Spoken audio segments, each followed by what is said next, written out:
يا رسول الله سلام عليك يا رفيع الشان والدرجي.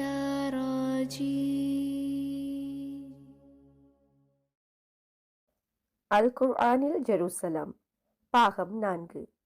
நபி ஈசா அலைஹிஸ்ஸலாம் அவர்களை கொலை செய்வதற்கு முயற்சி செய்த கொடிய பாவச் செயலின் காரணமாக அல் குர்ஆனிலே இறைவன் குறிப்பிட்டது போன்று அவர்களுடைய இரண்டாவது குழப்பம் விளைவித்த செயலாக அது அமைந்ததனால் பனு இஸ்ராயில்கள் இறை அருள் பெற்ற புனித பூமியிலிருந்து ரோமர்களால் விரட்டப்பட்டார்கள்.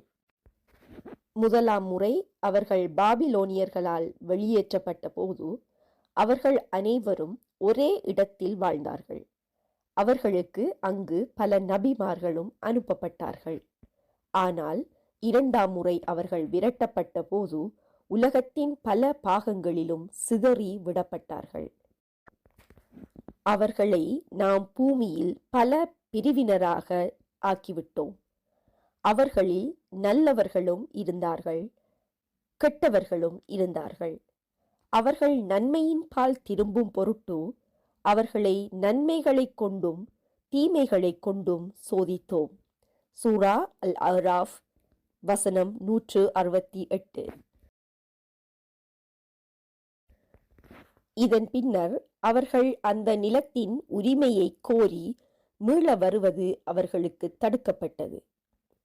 எந்த ஊர் மக்களை நாம் அழித்து விட்டோமோ அவர்கள் மீண்டும் திரும்பி வருவது சாத்தியமில்லை.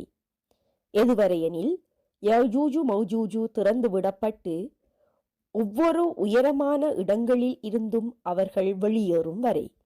சூரா அல் அன்பியா வசனங்கள் 95-96. இந்த வசனத்திலே குறிப்பிடப்படுகின்ற நகரமானது பைத்துல் முகத்தஸ் அமைந்திருக்கின்ற அருள் பாலிக்கப்பட்ட பூமியான ஜெருசலமை குறிக்கின்றது என்பது மார்க்க அறிஞர்களின் கருத்தாக இருக்கின்றது. இந்த நகரத்தில் இருந்து ரோமர்களால் விரட்டப்பட்ட பனு இஸ்ராயில்கள் யஜூஜு மௌஜூஜு கூட்டத்தினரின் உதவியோடுதான் மீண்டும் இந்த நிலத்தை உரிமை கோரி குடியேறுவார்கள் என்பது இந்த அல் குர்ஆன் வசனத்தின் பொருளாகும். பாகம் 3 நாம் பார்த்தது போன்று பாபிலோனின் பகுதிகளில் பனு இஸ்ராயில்கள் வாழ்ந்தபோது அவர்களுக்கு மசீஹ் அதாவது மசாயா என்ற தூதர் தொடர்பாக இறைவனால் வாக்குறுதி வழங்கப்பட்டதை பார்த்தோம். அவர்தான் நபி ஈசா அலைஹிஸ்ஸலாம் என்பதையும் பார்த்தோம்.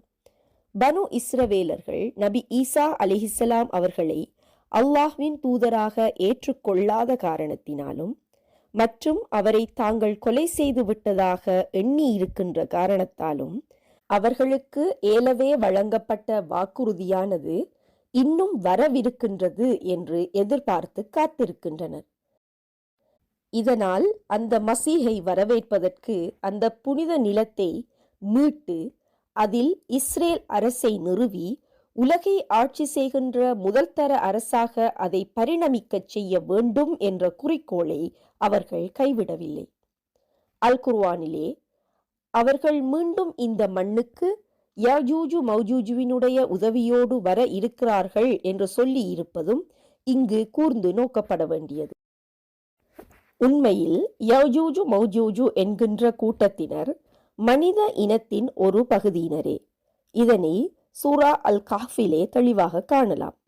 அதாவது துல்கர்னைன் என்கின்ற ஒரு நேர்மையான ஆட்சியாளன் அராஜகம் விளைவிக்கின்ற ஒரு மனித இனத்தை ஒரு பள்ளத்தாக்கிலே இட்டு அவர்கள் வெளியே வராதவாறு இரும்பு பாலங்களை மிக உயரமாக அடுக்கி அதிலே செம்பினை உருக்கி ஊற்றி ஒரு தடுப்புச் சுவரை அமைத்து அந்த அராஜகம் விளைவிக்கின்ற மக்கள் கூட்டத்திடம் இருந்து ஏனையவர்களை இறைவனின் உதவியோடு பாதுகாத்ததும், இறைவனின் நாட்டம் வருகின்ற போது இந்த சுவர் தகர்க்கப்படும் என அவர் கூறியதும் மிக தெளிவாக சூரா அல் கஹ்ஃபின் 83-98 வரையான வசனங்களில் குறிப்பிடப்பட்டுள்ளது. இந்த யஜூஜு மௌஜூஜு கூட்டத்தினரை பற்றி ரசூல் ஸல்லல்லாஹு அலைஹி வஸல்லம் அவர்களுடைய பல அறிவித்தல்கள் சஹீஹ் அல் புகாரியில் பதியப்பட்டிருக்கின்றன. அதில் ஒன்றை நான் இங்கு குறிப்பிடுகின்றேன். ஸைனப் பின் ஜஹஸ் ரலியல்லாஹு அன்ஹா அவர்கள் குறிப்பிடுகிறார்கள், ஒரு நாள் ரசூல் ஸல்லல்லாஹு அலைஹி வஸல்லம் அவர்கள் பயத்துடன் உள்ளே நுழைந்தார்கள்.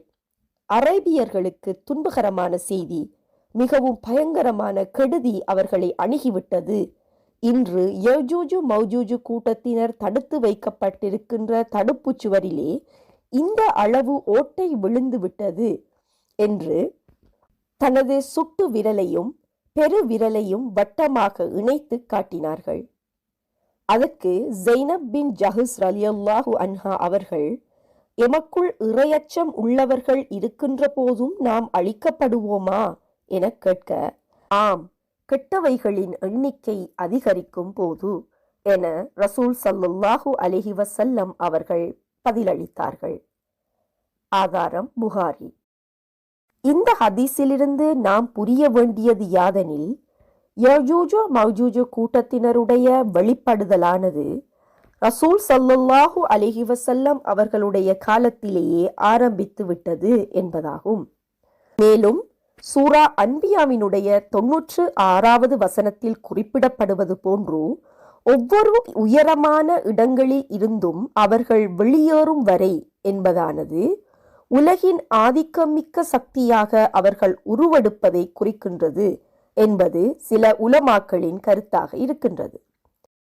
ஆனாலும் யஜூஜு மௌஜூஜு தொடர்பில் பல மாறுபட்ட அபிப்பிராயங்கள் மார்க்க அறிஞர்களிடையே நிலவுவதால் அதனை ஆழமாக ஆராயாமல் கடந்து செல்வது சிறப்பு என கருதுகின்றேன்.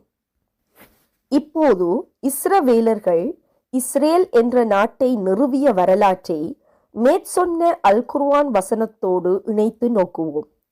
1917ஆம் ஆண்டு பிரித்தானிய ஜெனரல் அலன் பே ஜெருசலமை கைப்பற்றிய போது பனு இஸ்ரவேலர்கள் தங்களது புனித மண்ணானது மீட்கப்பட்டு விட்டது என கருதினார்கள். பிரித்தானியர்களின் துணையோடு 1948ஆம் ஆண்டு யூத அரசை அங்கு நிறுவினார்கள். பிரித்தானியா தான் ஆக்கிரமித்த ஏனைய நாடுகளுக்கு சுதந்திரம் வழங்கிவிட்டு செல்கின்ற போது பொறுப்பான ஆட்சியாளர்களின் கைகளில் அவற்றை ஒப்படைத்துவிட்டு சென்றார்கள். ஆனால் அவர்கள் பாலஸ்தீனத்தை விட்டு வெளியேறுகின்ற போது மாத்திரம் அங்கு யாரையும் ஆட்சியாளர்களாக நியமிக்காமல் வெளியேறினார்கள். அவ்வாறு வெளியேறிய போது இஸ்ரவேலர்கள் இஸ்ரேல் என்ற ஒரு நாட்டை தமது நாடாக பிரகடனப்படுத்தினார்கள். அவர்கள் பிரகடனப்படுத்தி 2வது நிமிடத்தில் அமெரிக்கா இஸ்ரேலை ஒரு நாடாக அங்கீகரித்தது. இந்நிகழ்வை கூர்ந்து நோக்கினால் இது ஒரு திட்டமிடப்பட்ட நிகழ்ச்சி நிரல் என்பது புலனாகின்றது. எனவே புதிய உலக ஒழுங்கின் உருவாக்கம், அதன் ஆதிக்கம் செலுத்தும் சர்வதேச நிறுவனங்கள் எவை, அவை யாருடைய கட்டுப்பாட்டின் கீழ் இருக்கின்றது, இஸ்ரவேலர்களுக்கு நிபந்தனையற்ற ஆதரவை இவர்கள் வழங்குவதற்கான பின்னணி என்ன என்ற பல கேள்விகள் தொக்கி நிற்கின்றன. மேலும் உண்மையான வாக்குறுதி நிறைவேறும் வேளை வரும் வரை, அப்போது சத்தியத்தை நிராகரித்தவர்களின் விழிகள் நிலைகுத்தி நின்றுவிடும். எங்கள் துர்ப்பாக்கியமே, இவ்விஷயத்தில் நாங்கள் அலட்சியமாக இருந்து விட்டோமே, ஏன் நாங்கள் கொடுமை புரிந்தவர்களாய் இருந்து விட்டோமே என்று அவர்கள் புலம்புவார்கள். சூரா அல் அன்பியா வசனம் 97. இந்த அல் குர்ஆன் வசனமானது மீண்டும் அந்த நகருக்குள் குழப்பவாதிகளாக குடியேறி இருக்கின்ற இஸ்ரவேலர்களுக்கு எச்சரிக்கை விடுக்கின்ற வசனமாகும்.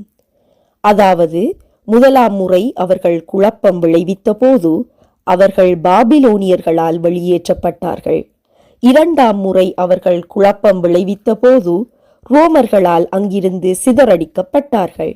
3ஆம் முறையும் அவர்கள் குழப்பம் விளைவிப்பவர்களாக நுழைந்து மிக பெரும் அநியாயங்களை இழைக்கின்ற போது அவர்கள் அழிக்கப்படுவார்கள்.